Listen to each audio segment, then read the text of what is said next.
안녕하세요. 화이자 백신 논문을 보겠습니다. Primary endpoint는 adverse events입니다. 구체적으로는 solicited adverse events입니다. solicited가 붙으면 어떤 의미가 될까요? 예측된 이상 반응이라는 뜻이 됩니다. 반면에 unsolicited adverse events는 예측되지 않은 이상 반응이라는 뜻이죠. 예측된 이상 반응이란 이미 알고 있는 이상 반응이란 뜻입니다. 이미 알고 있으니 미리 리스트를 만들 수도 있을 겁니다. 그리고 임상 참가자들에게 해당 이상 반응이 나타나면 체크하라고 요청할 수도 있을 겁니다. 임상시험 참가자는 백신 또는 생리식염수를 접종받고 해당 리스트에 있는 이상 반응이 나타나면 체크할 수 있을 겁니다. 리스트에 체크할 수 있다는 건 이미 리스트에 작성되어 있다는 소리고, 리스트에 작성되어 있다는 건 이미 예측하고 있는 이상 반응이라는 소리입니다. 만약 임상시험 참가자에게 리스트에 없는 이상 반응이 생겼다면 어떨까요? 임상 참가자는 체크할 수 없을 겁니다. 리스트에 없으니까요.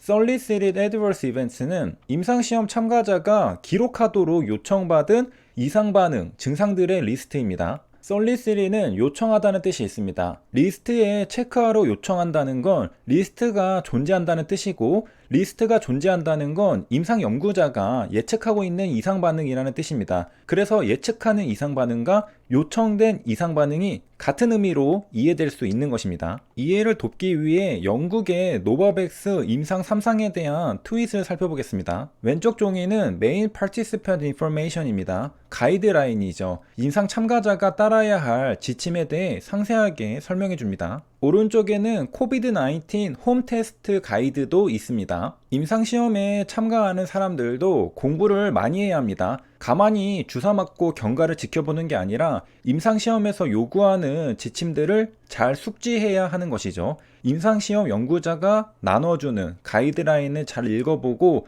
가이드라인에 맞게 적절히 조치를 취해야 합니다. 이상 반응은 4단계로 나뉩니다. 마일드는 그레이드 1이고, 마더레이트는 그레이드 2이고, 시비어는 그레이드 3이고, 마지막이 그레이드 4입니다. 그레이드 4는 목숨이 위태로운 것입니다. Emergency Room Visit을 포함합니다. 응급실을 방문할 정도면 그레이드 4 이상 반응이라는 것이죠. 인터넷 커뮤니티 사이트에서 백신 접종 후기를 보면 갑자기 몸이 아파서 응급실을 간 사례를 볼 수 있는데요. 그레이드 4입니다. Solicited Symptom은 Diary Keeping Period 이후에도 나타날 수 있습니다. 이상 반응을 기록하는 기간 이후에 나타날 수 있다는 것이죠. 주사 맞고 한 달간 아무렇지도 않다가 4개월 뒤 갑자기 아플 수도 있는 것이죠. 임상시험을 평생 동안 진행하는 것이 아니기 때문에 시간 제한이 존재합니다. 정해진 시간 안에 발생한 이상 반응만 기록할 수 있죠. 그 이후에 발생하는 이상 반응은 데이터에 포함될 수 없죠.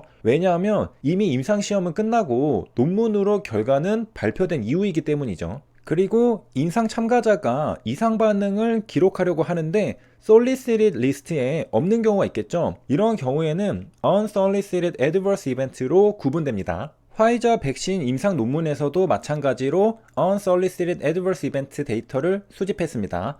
unsolicited adverse events는 기본적으로 solicited 리스트에 없는 이상 반응입니다. 임상시험 연구자들이 예측한 이상 반응을 리스트로 만들어서 참가자들에게 체크하도록 요청하는데요. 리스트에 없는 경우죠. 임상시험 참가자들 중에는 요청된 리스트에 없는 이상 반응을 겪는 경우도 있을 겁니다. 그럴 경우 연구자들에게 알리고 싶을 수도 있습니다. 왜냐하면 백신이 출시되었을 경우 다른 사람들도 같은 부작용을 겪을 수도 있으니까 알려주는 게 맞다고 생각하기 때문이죠. 리스트에는 없는 이런 부작용이 있었으니 참고하라고 임상시험 연구자에게 자발적으로 알려주는 겁니다. 그래서 unsolicited adverse events는 spontaneously reported events라고도 불리기도 합니다. 자발적으로 보고된 이상 반응이라는 뜻이죠. 그러니까 임상 참가자가 백신 접종 후 이상 반응을 겪었는데 체크리스트에 없는 이상 반응을 자발적으로 보고한 경우입니다. 당연히 임상 연구자들이 예측하지 못한 부작용이겠죠. 요청된 리스트에 없었으니까요. 화이자 백신 임상시험에 참가한 사람들은 일렉트로닉 다이어리를 통해 이상 반응을 기록했습니다. 아마도 사이트를 방문하지 않고 집의 컴퓨터나 스마트폰으로 웹페이지에 접속하여 이상 반응을 체크한 것으로 보입니다. 화이자 백신 임상시험에는 HIV 감염자도 참가했었네요. 196명인데 별도로 분석하고 여기에는 포함시키지 않았습니다. 코비드-19 백신의 포괄적 이해와 현장 적용 논문을 보겠습니다. 이 논문에서는 화이자 백신 임상시험 결과에 대해 언급하고 있습니다. 화이자 백신 BNT162B2의 3상 임상시험 중간 결과는 2020년 12월에 논문을 통해 발표되었습니다. 우리가 보고 있는 임상시험 논문이 화이자 임상 3상 논문이고 2020년 12월 10일에 퍼블리시드 되었죠. 백신 접종 3주 간격으로 2회 접종하였을 때 예방효과는 95%였습니다. 임상 현장에서 입증된 코비드-19 백신의 예방효과를 보겠습니다. 임상시험 결과와 리얼월드 데이터가 일치하는지 살펴보는 것이죠.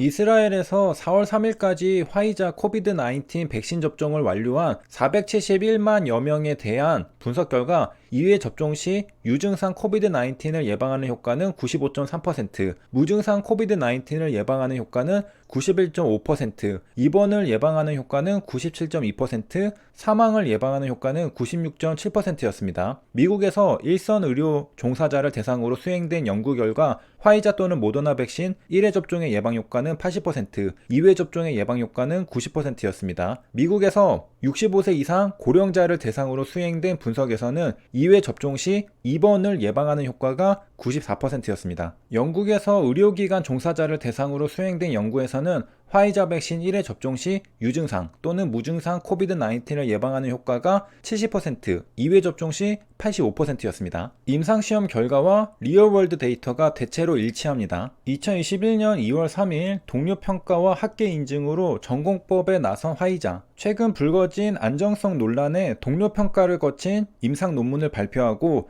동물 실험 결과도 네이처에 공개했습니다. 국제학술지에 게재했다는 건 동료평가를 했다는 건데요. 국제학술지 게재는 다른 연구진의 동료평가가 필수 조건이기 때문입니다. 2020년 11월 9일 화이자는 코로나19 백신 3상 중간 결과 발표에서 예방효율이 90%를 넘는다고 밝혔습니다. 90% 이상의 예방효율은 독립적인 데이터 모니터링 위원회 DMC가 진행한 첫 중간 분석 인터럼 어널리시스 결과입니다. 독립적인 데이터 모니터링 위원회는 위약과 백신을 접종받은 피험자를 분석한 결과 두 번째 접종 7일 후 예방 효율이 90% 이상임을 확인했다고 밝혔습니다.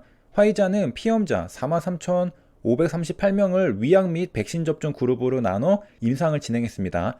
이후 전체 피험자 중 코로나19 확진자가 94명 생길 때를 기다려 추적 분석한 결과 90% 이상 예방효과가 있었다는 것입니다. 예방효과가 90% 이상이라는 건 94명의 코로나19 확진자 중 백신을 접종받은 사람은 8명 이하라는 의미입니다.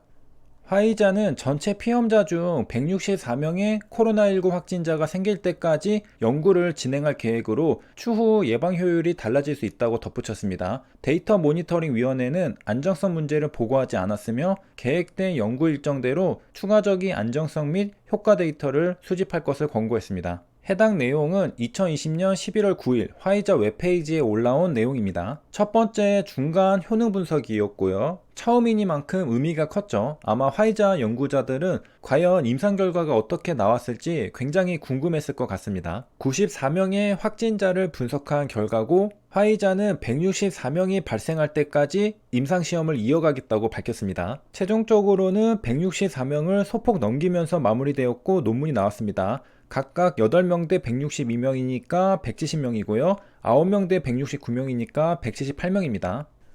첫 번째 170명은 감염의 증거가 없는 참가자들을 대상으로 집계한 것이고 두 번째 178명은 감염의 증거가 있고 없는 사람들을 모두 포함하여 집계한 것입니다. 화이자는 FDA와 디스커션 후에 32명 중간 분석을 하지 않고 최소 62명이 넘을 때 중간 분석을 진행하기로 했는데요. 따라서 DMC가 최소 62명이 넘을 때 중간 분석을 시작한 겁니다. 62명을 넘은 94명일 때 중간 분석을 처음 시행했고 그 결과가 2020년 11월 9일에 발표되었던 겁니다. 화이자 백신 임상 시험에는 마운트 사이나이 의대의 플로리안 크라머도 참가했습니다. 내가 대조군에 속해 있지 않았으면 좋겠다. 마운트 시나이 아이칸 의대 미생물학자 플로리안 크레머 박사는 코로나와 관련하여 많은 코멘트를 남겼습니다. 마운트 사이나이 의대의 플로리안 크라머는 바이러스 학을 하고 있습니다. 마운트 사이나이에는 크레머 레버토리가 있는데요. 안티바디 리스폰스에 대해 연구하는 연구소입니다. 크레머 사진입니다. 크레머는 화이자 백신 임상시험에 참가하고 중간 결과 발표를 듣고 나서 다음과 같이 말했습니다. 우리는 최종적인 데이터를 필요로 한다. 그럼에도 나는 흥분을 가라앉힐 수 없다. 이것은 한마디로 환상적이다. 그러면서 몇 가지 의문들을 제시했는데요. 무증상자 또는 매우 경미한 증상자의 코로나 바이러스 전파를 막을 수 있는지 여부가 불투명하다. 바이러스의 전파를 차단하는 백신은 팬데믹의 종식을 앞당길 수 있다. 그러나 화이자의 백신이 그런 능력을 갖고 있는지를 알아내기는 어렵다. 왜냐하면 그러기 위해서는 임상시험 참가자에 대한 일상적 검사가 필요하기 때문이다. 4만 5천 명의 참가자들을 대상으로 그런 검사를 한다는 건 불가능하다. 1일 검사 현황은 12월 10일 0시 기준 27만 7,434명입니다. 확진 현황은 7,022명입니다. 확진자 수를 검사자 수로 나눈 비율은 2.53%입니다. 검사한 사람의 2.53%가 확진되었다는 뜻이죠. 12월 9일 24시 기준 2차 접종 당일 누계는 4,100만 56만 8,595명입니다. 대한민국의 총 인구수는 5,100만 66만 7,688명입니다. 2차 접종 완료자 수를 한국 인구 수로 나누면 80%가 나옵니다. 2차 접종 완료한 비율이 80%를 넘은 것이죠. 한마디로 대부분 백신 접종을 완료했다는 소리입니다. 화이자 백신 임상시험에 참가한 사람들의 감염 비율입니다. 백신은 0.05%, 플라시보는 0.88%입니다. 임상시험 기간을 통틀어 집계한 데이터입니다. 하루 검사 데이터가 아니죠. 그런데 하루 검사에서 나온 확진 비율 2.53%가 더 높은 걸 알 수 있습니다. 그건 이렇게 이해할 수 있습니다. 검사를 받은 27만 명은 증상이 있어서 선별진료소를 찾아갔거나 확진자와 동선이 겹쳐서 검사를 받으라고 안내를 받은 사람들일 겁니다. 그래서 검사하면 확진되는 비율이 더 높죠. 예를 들어 멘사 테스트 합격률이 높은 이유는 IQ가 높다고 생각하는 사람들이 테스트를 보기 때문이다. 이런 논리로 이해하는 것처럼 말이죠. 나는 IQ가 낮다고 생각하는 사람은 멘사 테스트를 보러 가지 않을 겁니다. 마찬가지로 선별진료소에 코로나 검사를 받으러 가는 사람은 내가 코로나에 걸린 게 아닐까 생각하기 때문에 간다는 것이죠. 그래서 확진 비율이 2.53%로 임상시험 확진 비율보다 높은 것이라고 이해할 수 있습니다. 생리식염수를 투여한 플라시보 그룹의 확진 비율은 약 1%인데 백신 접종률이 80%가 넘은 한국의 확진 비율이 2.53%로 더 높은 걸 이해하려면 이렇게 이해해야 하죠. 검사를 받은 사람들은 증상이 있어서 검사를 받으러 간 것이라고 말이죠. 그러니까 확진될 확률이 더 높다는 겁니다. 하지만 임상시험에 참가한 사람들은 모두가 증상이 있던 건 아니었을 겁니다. 증상이 있는 사람도 있고 없는 사람도 있을 건데요. 정확히 비교하려면 임상시험 참가자 중에서도 코로나 검사를 받고 싶어서 검사를 받으러 온 사람들 중에 얼마나 확진되었는지를 살펴보면 아마 확진 비율은 더 높을 겁니다. 확진 비율을 구할 때 전체 참가자 수가 아닌 증상이 있는 참가자 수로 나누기 때문에 분모가 작아지기 때문이죠. 2021년 12월 10일 0시 기준 누적 사망자 수는 4,130명입니다. 2020년 2월 20일 1명을 시작으로 2명, 4명, 1명, 3명 이렇게 발생해 왔습니다. 그러다가 2020년 12월 15일부터 두 자릿수로 증가합니다.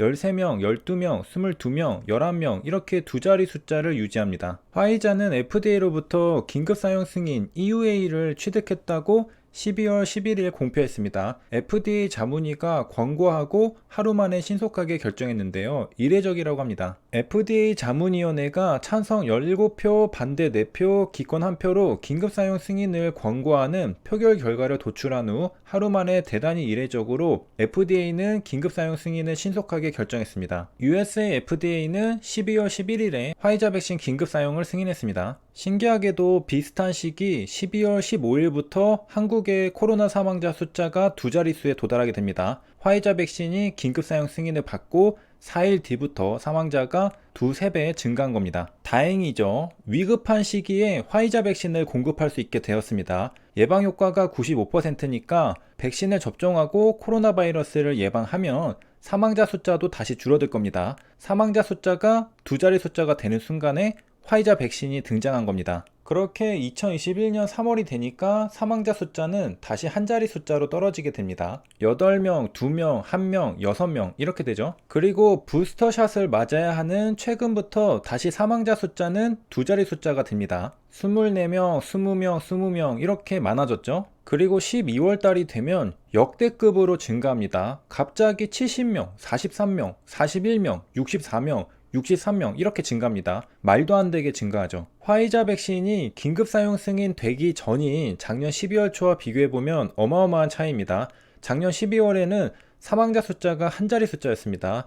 3명, 7명, 4명 이렇죠. 이때는 코로나 초창기라 사망할 사람들이 더 많았을 것 같아도 오히려 사망자 숫자는 더 작았습니다. 1년이 지난 올해는 이미 사망한 사람들은 다 사망해서 더 사망할 사람들이 있을까 싶은데 엄청나게 늘어나고 있습니다. 작년 12월 초에는 백신도 없었고 코로나 초기였는데 사망자 숫자는 한 자리 숫자였고요. 올해 12월 초에는 백신도 있고 코로나가 퍼질 대로 퍼진 상태인데도 사망자 숫자는 엄청나게 증가하고 있습니다. 빨리 부스터샷을 맞아야 하겠습니다. 뭔가 이상하죠? 백신이 없을 때 사망자 숫자가 더 적었습니다. 그런데 백신도 존재하고 2차 접종 완료율도 80%에 육박하는데 사망자 숫자는 비교할 수 없을 정도로 증가하고 있습니다. 빨리 부스터샷 맞아야 합니다. 이런 현상을 어떻게 이해해야 할까요? 가장 합리적인 해석은 최근에 검사도 많이 하고 확진자도 많이 늘었기 때문에 관련된 사망자 숫자도 늘어난 게 아닐까 생각하는 것입니다. 1년 전에는 검사도 적게 하고 따라서 확진자도 적기 때문에 사망자 숫자도 적은 게 아닌가 싶은 거죠. 그러니까 1년 전에는 코로나에 감염되고 사망해도 집계가 안 된 경우가 많은 게 아닌가 싶은 것이죠. 최근에는 검사도 많이 하고